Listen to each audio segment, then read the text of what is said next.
আজকে বিকেলবেলায় আমি আর মেয়ে একটু বের হয়েছিলাম, দেখলাম টবে কারো একটা টবে গন্ধরাজ লেবু হয়েছে। লেবুটার গন্ধর সঙ্গে দেখলাম কি দারুণ গন্ধ। আর এইদিকে আমি বানিয়ে ফেললাম রাতের জন্য, মানে ভাস্কর খাবে, সয়াবিনের একটা স্যালাড টাইপের বলতে পারো। সয়াবিনটাকে আমি কর্নফ্লাওয়ার, নুন আর সোমবার ছিল তো কর্নফ্লাওয়ার, নুন আর লঙ্কার গুঁড়ো দিয়ে ম্যারিনেট করে রেখেছি। আর এদিকে বেসিক সবজি কেটে নিয়েছি।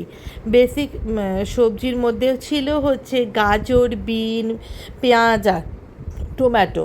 আর এদিকে আমি একটু পাইনাপেল দিয়েছি। উত্তরবঙ্গের মেয়ে হওয়ার দৌলতে পাইনাপেল আমার, মানে আনারস আমার ভীষণ ফেভারেট একটা ফ্রুটস বলতে পারো।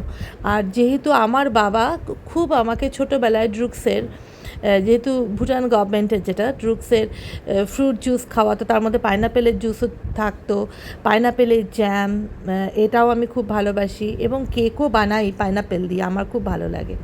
তো এটার মধ্যে আমি পাইনাপেল দিয়েছি। এটা ভাজা হয়ে যাওয়ার পর তেলটা আমি উঠিয়ে নিয়ে বেসিক সবজি দিয়ে গোলমরিচ, নুন, একটু লবণ, মিষ্টি আর একটু সয়া সস আর একটু হয়তো চিলি হানি সস যেটা থাকে সেটা মিশিয়ে নিয়ে আমি এটাকে মানে পুরো ফুল স্টিমে একটু স্টার ফ্রাই করলাম। ভাস্কর রাত্রেবেলা সিঙ্গেল পট এগুলোই খায়, মানে প্রোটিন কিছু ইনটেক করে। তো কী দেবো রোজ বানিয়ে বানিয়ে এগুলো, মানে তাই বানিয়ে দিলাম। তোমাদের কাছে সিরিয়াসলি যদি কোনো ভালো সয়াবিনের রেসিপি থাকে আমাকে একটু দিও, আমি ভীষণ উপকৃত হব। এখন থেকেই তোমাদেরকে থ্যাঙ্কস বলে রাখলাম, আবার দেখা হবে তোমাদের সাথে।